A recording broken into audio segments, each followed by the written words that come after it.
Hello students, मेरा नाम उमेश कुमार है। स्टूडेंट्स ये आपका एक वीडियो होगी। ये जो वीडियो होगी स्टूडेंट्स, ये बीएससी फिफ्थ सेमेस्टर के स्टूडेंट के लिए है। ये जिन बच्चों के पास number theory and game theory का पेपर है उसकी ये फोर्थ यूनिट है, या फिर जिनके पास डिस्क्रीट मैथमेटिक्स है वो भी इस वीडियो को देख सकते हैं। ठीक है ना स्टूडेंट? तो हम लोग देखते हैं इस वीडियो में कि आपके पास पहले पूछा जनरेटिंग फंक्शन क्या होता है, तो मैं आपको थोड़ा सा पहले जनरेटिंग फंक्शन के बारे में बता दूंगा आपको। तो जनरेटिंग फंक्शन का ये फॉर्मूला होता है, जिस भी सीक्वेंस का जनरेटिंग फंक्शन पूछा जाता है तो उसके लिए फॉर्मूला हम ये वाला अप्लाई करते हैं। ठीक है, तो आपके पास देखो ये वैल्यू ए नॉट की है, ये वाली वैल्यू ए वन की है। इसको ऐसे भी कह सकते हैं -1 की पावर एन सीक्वेंस दे रखी है, यानी कि ए एन बराबर, तो यहाँ से ए नॉट ए वन यहाँ से निकाल सकते हैं आप लोग। तो सबसे पहले क्या करना होता है आपको, ये फॉर्मूला होता है, तो a nought a one z a two z square इस तरीके से करते जाते हैं। तो हमारे पास ए नॉट का मान रख देंगे यहाँ पर, ए नॉट का ये है, ए वन का ये है, तो ये सीरीज बन गई आपकी जीपी सीरीज, है ना। तो इसका ये फॉर्मूला होता है, आपको पता होगा इसका फॉर्मूला जो होता है 1 प्लस जेड की पावर होल इनवर्स होता है। इसका असली जनरेटिव फंक्शन क्या आ गया ये, तो इसका ऑप्शन नंबर क्या हो जाएगा सी। अब देखो इसमें कितने टर्म्स है हमारे पास, देखो ऐसे इसको किया सॉल्व, 1 2 3 4 5 6, अगर 6 दे रखे हैं, कितने दे रखे हैं 6। एक बात तो ध्यान रखना, जब भी सीरीज बनेगी तो ऊपर से सेम साइन होना चाहिए। खैर छोड़िए, तो इसलिए आपने इसको सॉल्व किया, इतने टर्म लिखे सारे के सारे। फिर आपने ए नोट की वैल्यू 1 लगाई, फिर ए वन की वैल्यू 1 लगाई, ए टू की वैल्यू 1 लगाई, इन सब की वैल्यू 1 1 1 लगा दी। तो उसको सॉल्व किया तो आपको आंसर मिला ये। अब ये जीपी सीरीज है, तो आपको जीपी सीरीज का फॉर्मूला पता होगा, एस एन का क्या होता है, ए ब्रैकेट में 1 माइनस आर की power n upon 1 minus r, यही होता है। तो यहाँ पर देख सकते हैं आप लोग, इसको जब इसमें अप्लाई करेंगे, ए की वैल्यू 1 है तो 1 ब्रैकेट में 1 माइनस आर, आर कितना जेड, अब पावर टर्म कितने 7, देखो 1 2 3 4 5 6 7, 1 2 3 4 5 6 7, गलत दे रखा है इसमें, ये वाला टर्म नहीं आएगा इसमें, तो इसकी हो जाएगी 1 माइनस जेड की पावर 7 अपॉन 1 माइनस 7। टर्म कितने देखो 1 2 3 4 5 6, ये सवाल गलत है पूरा का पूरा, या तो 1 बढ़ा लें इसमें तभी इतना आंसर आएगा, अदरवाइज नहीं आएगा। अगला क्वेश्चन है कि हम जीरो के कितने पार्टीशन कर सकते हैं। स्टूडेंट इसका आंसर जीरो नहीं आएगा, इसका आंसर 1 आना चाहिए, कि हम जीरो के कम से कम एक पार्टीशन तो कर ही सकते हैं, उसका जीरो ओनली, है ना। If Pn is a partition, देखो अगर 4 है तो उसके पार्टीशन कर सकते हैं हम लोग 5, और 5 है तो आप लिख सकते हैं उसके 4 की 5 तरीके से लिख सकते हैं, 5 को 7 तरीके से, 6 को 11 तरीके से, 7 को 15 तरीके से, ऐसे करके लिखते हैं, देखिए ध्यान रखना। अब ये कांस्टेंट सीक्वेंस है, क्या है कांस्टेंट सीक्वेंस, तो कांस्टेंट सीक्वेंस का होता है ये, कितना होता है a अपॉन 1 माइनस जेड, आप यहां से बना सकते हैं, देख सकते हैं आप। अगला क्वेश्चन है क्वेश्चन नंबर 6 कि 1 0 0 1 0 0 दे रखा है, तो देखो इसकी सीरीज बना ली आपने, तो ए नोट की वैल्यू दे रखी है, फिर a1 a2 a3 की दे रखी है, फिर a4 a5 a6 की दे रखी है, तो देखो सबकी बस वैल्यू लगा दी, और ये हमारे पास जीपी सीरीज है, तो उसका फॉर्मूला होता है a अपॉन 1 माइनस आर, तो लगा देंगे तो इसका आंसर ये आ जाएगा कितना 1 अपॉन 1 माइनस जेड का होल क्यूब, तो इसका आंसर हो जाएगा ऑप्शन नंबर ए।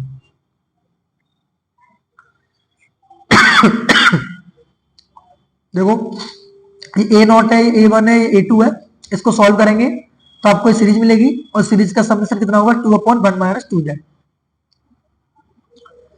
अगला क्वेश्चन है कि आपके पास टर्म दे रखे हैं जनरेटिव फंक्शन के लिए, तो उसकी वैल्यू निकालनी है, तो जब इसे सॉल्व करेंगे तो ये इक्वेशन आ जाएगी इसकी।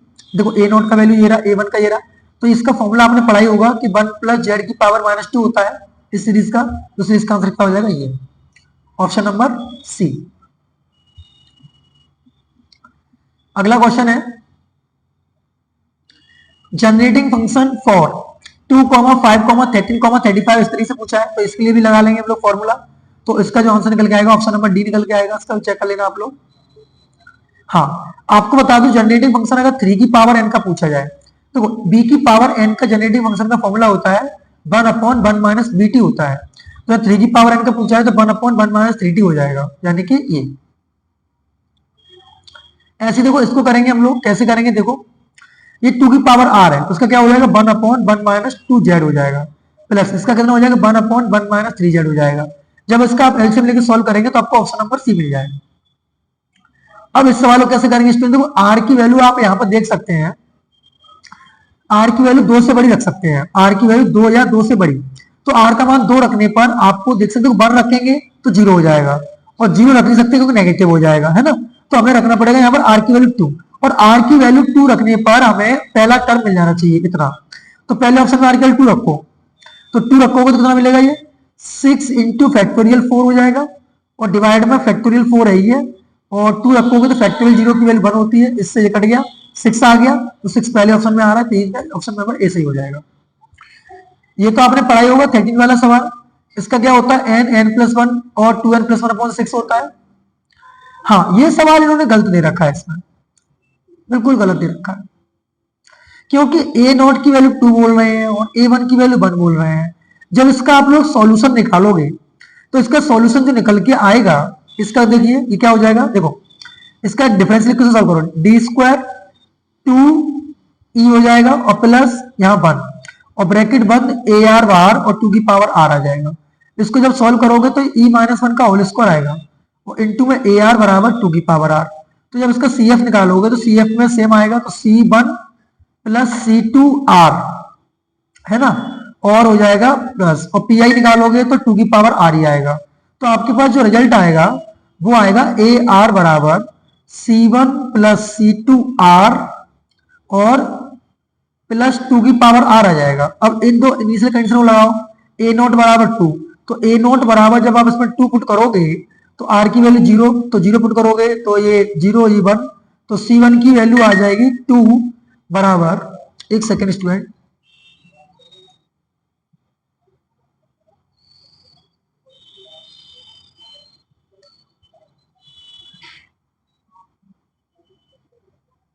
यस, इसमें आप जब सॉल्व करोगे तो a0 बराबर 2 पुट करोगे तो ये 2 बराबर, तो ये C1 प्लस 1 आ जाएगा, तो C1 की वैल्यू कितनी आ जाएगी यहाँ पर 1, ठीक है ना स्टूडेंट, तो C1 की वैल्यू 1 आ गई। ऐसे ही आप A1 बराबर 1 पुट करोगे तो 1 बराबर 1 प्लस C2 प्लस 2, तो इसको निकालोगे तो C2 की वैल्यू -2 आ जाएगी आपकी। तो आपके पास जो AR सीक्वेंस मिलेगी आपको, तो AR सीक्वेंस का सम मिलेगा आपको कितना, 1 सॉरी पहली वैल्यू 1 आई है, दूसरी -2 आई है, तो 1 माइनस 2r और ब्रैक प्लस 2 की पावर r, ये सीक्वेंस मिलनी चाहिए आपको। जब इसका जनरेटिव फंक्शन निकालोगे तो जनरेटिव फंक्शन ये थोड़ा ना आएगा, ये 2 की पावर r का जनरेटिव फंक्शन दे रखा है इन लोगों ने, ये 2 की पावर r का जनरेटिव फंक्शन दे रखा है 1/1 - 2z।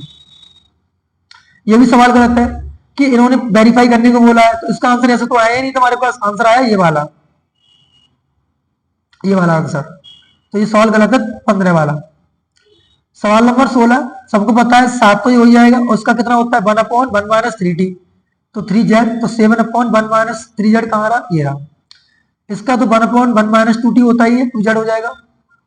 इसका सॉल्व करोगे आप लोग तो इसकी सीरीज जो निकल के आएगी वो देखो क्या आएगी, 1, ठीक है, प्लस ये 0 है, तो ये कितना हो जाएगा z, और इसका हो जाएगा z² प्लस z की पावर 4 एंड सो ऑन। तो ये किसका फॉर्मूला बन गया, ये बन गया 1 माइनस z² की होल पावर -1 का, तो ये होता है किसका 1 माइनस z² का। ऑप्शन नंबर सी सही हो जाएगा इसका। अब देखो ये सवाल 19 वाला सवाल भी अच्छा सवाल है, तो इन्होंने पूछा है किसका आंसर होगा, देखो पहला a0 की वैल्यू 0 दे रखी है, इसमें a1 की निकालोगे a2 की निकालोगे, देखो सिंपल है, तो मैं इसी ऑप्शन को लेकर चलता हूं।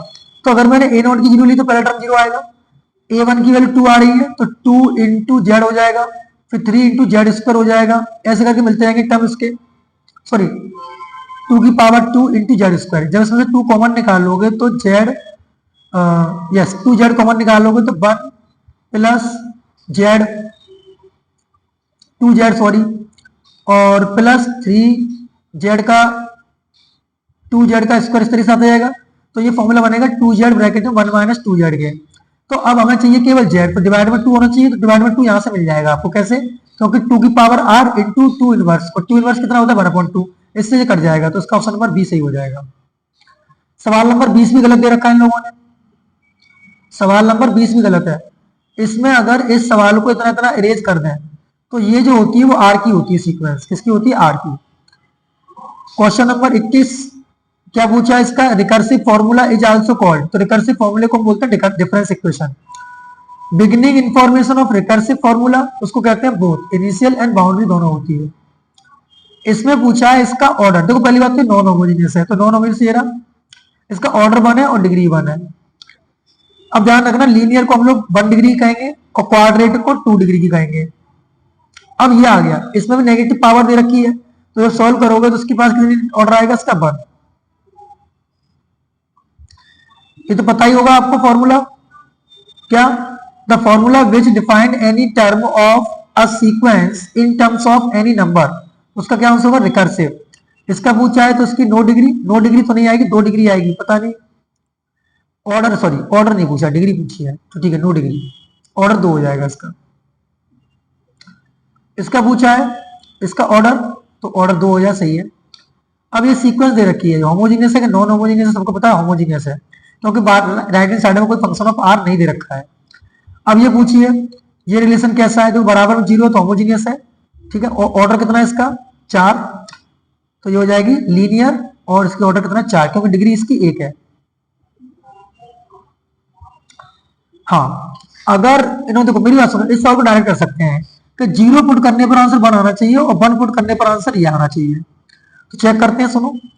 तो 0 पुट करो, 0 पुट करो इसमें, n की वैल्यू 0, तो ये 1 हो जाएगा, ठीक है। इसमें 0 पुट करोगे तो ये -1 आएगा, 0 पुट करने पर -1, गलत है भाई, बिल्कुल गलत है, इसके आंसर ही गलत दे रखे हैं। इसको अगर सॉल्व करना चाहो तो कर सकते हैं, ये ई स्क्वायर माइनस के ई प्लस के 1 इक्वल टू 0, जब इसकी रूट निकालोगे तो आपके आएंगे 1 plus minus under root b square minus 4ac, यानी कि 3i अपॉन में 2, है ना। तो जब इसका निकालोगे तो अल्फा की वैल्यू 1/2 होगी और बीटा की वैल्यू हो जाएगी √3/2। तो आर की वैल्यू निकालोगे तो आर की वैल्यू आ जाएगी 1/4 प्लस 3/4, यानी कि आर की वैल्यू तो बनानी है, कन्फर्म है। तो ये सवाल गलत दे रखा है बच्चों इसमें। और जब एंगल की वैल्यू निकालोगे आप इसमें, क्योंकि 0 पुट करने पर 1 आंसर आना चाहिए, 0 पुट करने पर 1 कहां आ रहा है इसका, तो ये गलत है बच्चों, नन ऑफ दीज लगाओ इसमें। पता नहीं कहां सवाल बना दिए लोगों ने। The solution of given difference equation, देखो इसका जो राइट आंसर निकल के आएगा वो निकल के आएगा, इसका tan इनवर्स निकाल लीजिए आप पहले। तो इसका जो थीटा निकल के आएगा, सॉरी इसका जो थीटा निकल के आएगा वो आएगा tan इनवर्स b/a, यानी कि √3, और √3 क्या होता है, π/3 होता है। तो इसका जो आंसर आना चाहिए था, यहाँ माइनस हटा दोगे तो सही है, माइनस हटा दोगे तो सही हो जाएगा ये। अगला क्वेश्चन है total solution of given differential equation, सबको पता है complementary function plus particular integral होता है, ये हो जाएगा। इसका क्या पूछा है, पर्टिकुलर सॉल्यूशन पूछा है। तो पर्टिकुलर सॉल्यूशन आप किस तरीके से निकाल सकते हैं, सिंपल है, इसको सॉल्व करो। तो इसको सॉल्व करोगे तो ये e माइनस का 4e इनवर्स हो जाएगा और प्लस के 4e की पावर -2 हो जाएगा, और ये 1 होगा, सॉरी, बराबर 0। इसका एलसीएम लेके सॉल्व करोगे तो आपको इतना मिल जाएगा, इसके रूट निकालोगे तो आपके आएंगे 2,2, तब सेम रूट होते हैं तो c1 प्लस c2 r और 2 की पावर r हो जाएगा, cf इसका, है ना। तो इस टाइप का आएगा cf इसका। और भाई पूछा है पर्टिकुलर इंटीग्रल पूछा है, सॉरी, तो पर्टिकुलर इंटीग्रल के लिए आपको क्या करना पड़ेगा, 2 की पावर r अपॉन कितना, अल्फा -2 का होल स्क्वायर। तो 2 रखे 0 आ रहा है, तो 0 के लिए r का मल्टीप्लाई करना पड़ेगा हमें और r का डिवाइड करना पड़ेगा। तो इसका जो आंसर निकल के आएगा स्टूडेंट वो आएगा 2r² वाला, यानी कि ऑप्शन नंबर बी। चेक कर लेना, अच्छा सवाल है ये। ऐसे इसका क्या पूछा है, पर्टिकुलर सॉल्यूशन पूछा है इसका भी, तो पर्टिकुलर सॉल्यूशन निकाल सकते हैं आसानी से आप इसका। कैसे, इसके फैक्टर करेंगे, फैक्टर करने के बाद 0 होगा, 0 होने के बाद प्रॉपर्टी लगेगी, तब आंसर इसका ए आएगा। ये भी सवाल इंपॉर्टेंट है, तो इसका तो फॉर्मूला पता ही होगा। और ध्यान रखना रो की वैल्यू जो यहाँ पर होती है वो होती है अंडर रूट में alpha square plus beta square होती है, और जो थीटा होता है वो होता है tan inverse beta upon alpha, ठीक है। अगला क्वेश्चन है the solution of recurrence relation, इसका फॉर्मूला पूछा है। देखो हमें पता है यहाँ पर मूलों का गुणनफल कितना है, -6 है, x² माइनस मूलों का योगफल इंटू x प्लस मूलों का गुणनफल होता है। देखो चेक करो आंसर गुणा करके 6 कहां पर आ रहा है, देखो -2 और -3 प्लस 6 आ रहा, सही है। अब सम करने पर कितना आना चाहिए, 1 आना चाहिए, ध्यान रखो। देखो यहाँ पर मूलों का योगफल निकालोगे, सम ऑफ 0 निकालोगे तो आ रहा है 1, तो इन दोनों को जोड़ने पर 1 आएगा, नहीं आएगा। इन दोनों को जोड़ने पर 1 आएगा, आ रहा है। इन दोनों को जोड़ने पर 5 आ रहा है, तो ये गलत हो गया। इन दोनों जोड़ने पर 0 आ रहा है, तो ये गलत हो गया। मूलों का योगफल आ रहा है 1, गुणनफल आ रहा है 6, चेक कर लो, बस वही सही है। अब ऐसा कौन सा ऑप्शन है कि 0 पुट करने पर भी 3 आए और 1 पुट करने पर भी 3 आए, समझ में आ रही है बात। 0 पुट करने पर भी 3 आए और 1 पुट करने पर भी 3 आए, ऑप्शन नंबर सी है केवल ऐसा। देखो 0 पुट करोगे तो 6 माइनस 3 3 आ रहा है, और 1 पुट करोगे तो 12 माइनस 9 3 आ रहा है। ठीक है, इस टाइप के सवाल को देखिए घबराना नहीं है आपको, सिंपल इसके फैक्टर कर लेने हैं आपको। क्या कर लेने हैं? फैक्टर। तो कितना हो जाएगा 1 माइनस 4 ई इनवर्स और प्लस के 13 ई की पावर -2 इक्वल टू 0। जब सॉल्व करोगे तो ई स्क्वायर माइनस के 4 ई प्लस के 13 बराबर 0। उसको सॉल्व करोगे बी स्क्वायर माइनस 4ac से, तो बी स्क्वायर माइनस 4ac लगा दो, लगाओ तो माइनस बी यानी कि 4 प्लस माइनस बी का स्क्वायर यानी कि 16 और माइनस 13 चौक 52 हो जाएगा, अपॉन में 2 कॉमन ले कट जाएगा, तो 2 प्लस माइनस यहां से ये कितना बचेगा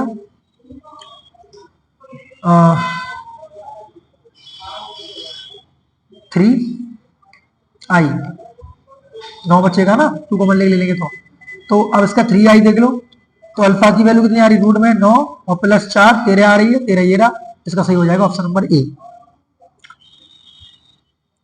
देखो सिंपल सवाल है, पर्टिकुलर सॉल्यूशन पूछा है इसका। सिंपल क्या करेंगे हम लोग, 3 7 की पावर r डिवाइड में ये हो जाएगा आपका कितना e माइनस 7 है ना, तो e के 7 रखेंगे, 0 हो रहा है, 0 होता है तो उसकी इसमें क्या करते हैं हम लोग r की जगह पर 7r रख के सॉल्व कर देंगे, तो उसका आंसर आ जाएगा कितना d। ऐसे ही ऐसा कौन सा ऑप्शन है इसका 1 पुट करने पर 2 आ रहा है, ऐसा कौन सा ऑप्शन है जिसका a 1 पुट करने पर 2 आ रहा है, तो a 1 पुट करने पर 2 कितना आ रहा है, 1 पुट करो तो देखो 1 पुट करोगे यहाँ पर तो कितना आएगा, 12 में से 6 गए तो 6 आएगा, तो ये गलत है, 6 में से 12 गए तो ये भी गलत है, ये भी गलत है, इसमें कोई सा भी आंसर सही नहीं है इसका। पता नहीं किस तरीके से लोगों ने सवाल कर रखे हैं, सारे ही गलत हैं। चलो कोई ना, इसका जनरेटिंग फंक्शन पूछा है तो इसका जनरेटिंग फंक्शन ये सही है। और भी आप सवाल कर सकते हैं यहाँ से गूगल से, देखो यहाँ से जनरेटिंग फंक्शन डाल सकते हैं आप,